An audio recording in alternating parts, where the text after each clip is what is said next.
Hi everyone, welcome to my channel. आज हम आपको यूपी बोर्ड साइंस का पेपर 2024 का जो पेपर है वो बताने जा रहा हूँ। जो हमारी सीरीज़ है 824 IU सीरीज़, इससे पहले भी मैंने कई सीरीज़ के पेपर बनाए हैं, आप उन्हें जाकर देख सकते हैं। और मैंने सारे आंसर्स जो हैं, ये ओरिजिनल पेपर होता है जिसमें अनुक्रमांक, नाम, ये सब लिखा होता है, ये सारी चीज़ें हैं। इसको मैंने हल करके दिया है, इसमें आप उसे देखिए। एग्ज़ाम के लिए बहुत ही इंपॉर्टेंट है। लास्ट ईयर के जो पेपर्स होते हैं हमेशा रिपीट होते हैं 99%। ठीक है, तो एक एक करके क्वेश्चंस को देखते हैं कि क्या है। ठीक है, तो हमारा जो पहला क्वेश्चन है, जो हमारा पहला सेक्शन आएगा, इंग्लिश और हिंदी मीडियम दोनों का ही पेपर इसमें है। जो फर्स्ट सेक्शन है, ये देखिए, इसमें पहला क्वेश्चन ये पूछा गया है,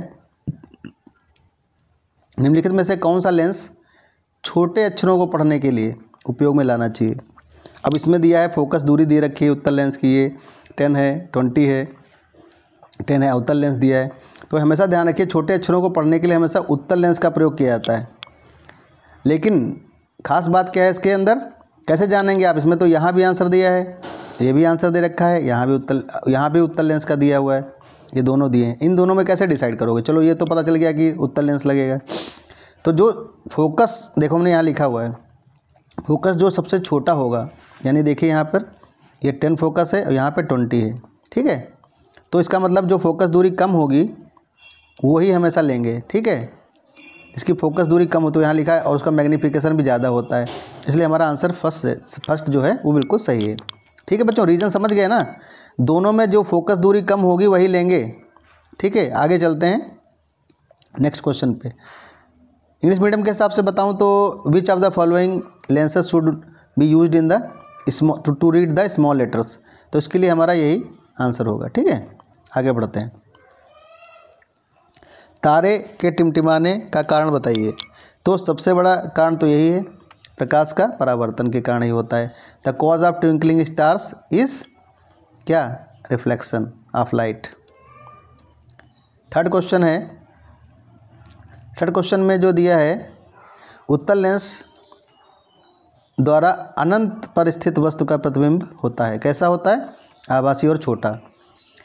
the image by convex mirror of an object placed at infinity is a virtual and diminished image. ठीक है,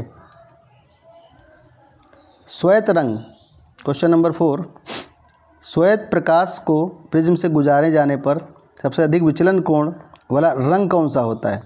तो वो नीला होता है, ध्यान रखिएगा। The colour having largest angle deviation on passing white light through the prism is called, क्या होगा वो? ब्लू कलर होगा वो। अब इसमें हमें मिलान करने हैं, तो सारे मिलान मैंने कर दिए हैं। ओम जो है हमेशा प्रतिरोध का मात्रक होता है। ठीक है, वाट शक्ति के लिए आता है, एम्पियर विद्युत धारा के लिए आता है, और वोल्ट विभवांतर के लिए आता है। ठीक है, इसका पहला आंसर हमारा करेक्ट है। ठीक है, अगर इसमें भी हम लोग पेयरिंग करें तो ओम क्या होगा? रेजिस्टेंस, वाट क्या होगा? पावर, एम्पियर क्या होगा? करंट, वोल्ट क्या होगा?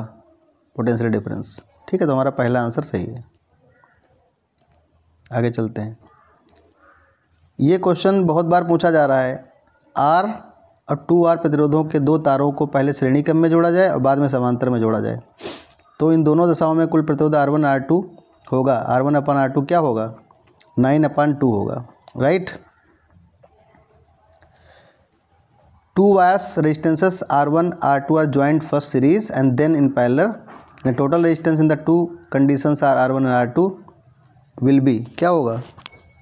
9/2। अगला क्वेश्चन देखते हैं। चित्र में दर्शाया गया चुंबकीय क्षेत्र के लंबवत प्रवेश करने पर आरोपित बल, इलेक्ट्रॉन पर चुंबकीय क्षेत्र के लंबवत प्रवेश करने पर आरोपित बल की दिशा क्या होगी? कागज के तल के लंबवत होगी। यहाँ पे लंबवत है, वहाँ भी लंबवत होगी, ध्यान रखना ये चीज़। The direction of the force acting on the electron entering perpendicular to the magnetic field, तो क्या इसका आंसर होना चाहिए? परपेंडिकुलर टू द प्लेन, तो यहाँ perpendicular to the plane of the upward. अब आता है सेक्शन बी। इसमें पूछा है प्रोपेनल का क्रियात्मक समूह क्या होगा, तो CHO होगा।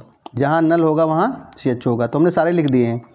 नल होगा तो CHO होगा, नॉल होगा अगर पीछे तो OH होगा, नोइक होगा तो COH होगा, और नोन होगा तो CO होगा। तो ध्यान रखिए, याद कर लीजिए, ज़रूरी नहीं कि वही पूछा जाएगा आपसे, वो चीज़ें बदल भी सकती हैं। ठीक है बच्चों, आगे चलते हैं। Functional group is a propanal. Propanal का फंक्शनल ग्रुप क्या है, अभी बता चुके हैं ऊपर, CHO।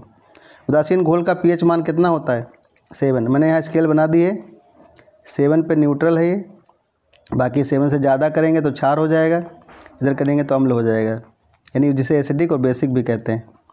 बहुत ही बेसिक क्वेश्चन है ये, इसका आंसर ये होगा न्यूट्रल सोल्यूशन इज। फिर आता है 10वां क्वेश्चन, कीटोन। कीटोन कौन है, जिसमें नोन लगा होगा, देखो यहाँ पे नोन लगा है, तो वही हमारा क्या होगा, कीटोन होगा। ठीक है, यहाँ पे भी मैंने लिख दिया है, एल्कोहल होगा तो ऑल होगा, एल्डिहाइड होगा तो अल होगा, कीटोन होगा तो नोन होगा। ठीक है, वही क्वेश्चन है, कीटोन का क्या है, नोन। नोन यहाँ लगा होगा वो कीटोन होगा। ठंडे जल से हाइड्रोजन गैस बनाने वाला तत्व कौन सा है, ठंडे जल से, तो ये हो गया आपका के।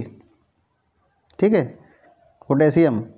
अगर सोडियम आ सकता है, लिथियम आ सकता है और कैल्शियम, ये सभी जो है ये जल के साथ ठंडे पानी में हाइड्रोजन गैस बनाते हैं।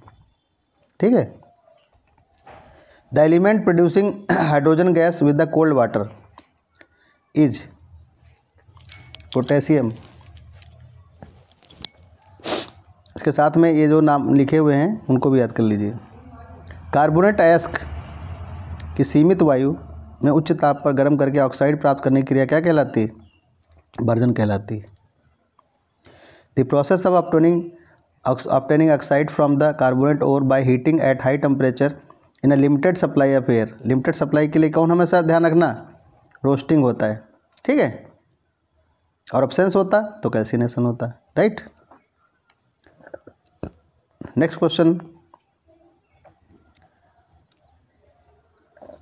रासायनिक अभिक्रिया, ये जो भी दी है इसको आप कैसे जानेंगे कि विस्थापन है ये, इसका आंसर तो विस्थापन है, लेकिन कैसे जानोगे, तो देखो ये FeSO4 इसके साथ आ जाता है, या इसको समझो इस तरीके से, ठीक है, और CO बचता है तो ये CO आ गया यहाँ पे। ठीक है, तो ये क्या है, प्रतिस्थापन, इसको प्लेस कर देती हो।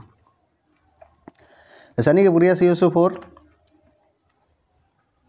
केमिकल रिएक्शंस, ये जो है क्या बताया था मैंने अभी, CuSO4 के साथ कनेक्ट हो जाएगा तो इसको हम बोलेंगे डिस्प्लेसमेंट रिएक्शन बोलेंगे। ठीक है, अब आता है खंड 3 यानी बायोलॉजी का सेक्शन है। स्वपोषी पोषण के लिए आवश्यक क्या है, स्वपोषी पोषण के लिए जरूरी कार्बन डाइऑक्साइड भी होती है, क्लोरोफिल भी होता है और सूर्य का प्रकाश, इसलिए सभी।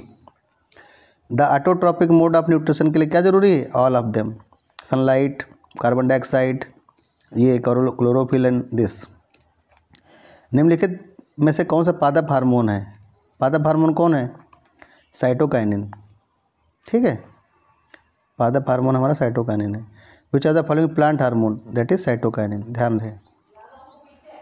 परागकोश कौन परागकोश में होते हैं, क्या होते हैं परागकोश में, परागकण होते हैं।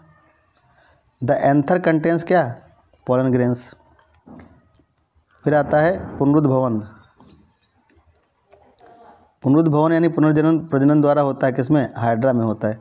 ध्यान रहे, हाइड्रा में भी होता है, प्लेनेरिया में भी होता है, आप कहीं पे सर्च करके देख लीजिएगा। ठीक है, हमने दोनों आंसर लिख दिए, टिक कर दिए। अगर क्वेश्चन दोनों आए तो दोनों ही लगा सकते हो, और या फिर दोनों में से कोई एक आएगा, एक आना चाहिए था, एग्जामिनर ने गलती की यहाँ पे।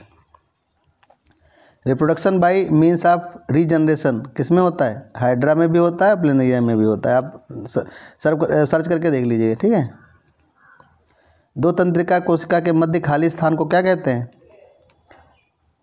सिनेप्स कहते हैं उसको। The gap between the two neurons, synapse. निम्नलिखित में से कौन सा एक पारतंत्र का उत्पादक है, तो क्या होता है, हरे पौधे होते हैं। ठीक है, which are the following is example of producer क्या है? Green plants. मेंडल ने अपने प्रयोग मटर के पौधे पर किन लक्षणों के अध्ययन के लिए किया था? किन लक्षणों का अध्ययन किया था?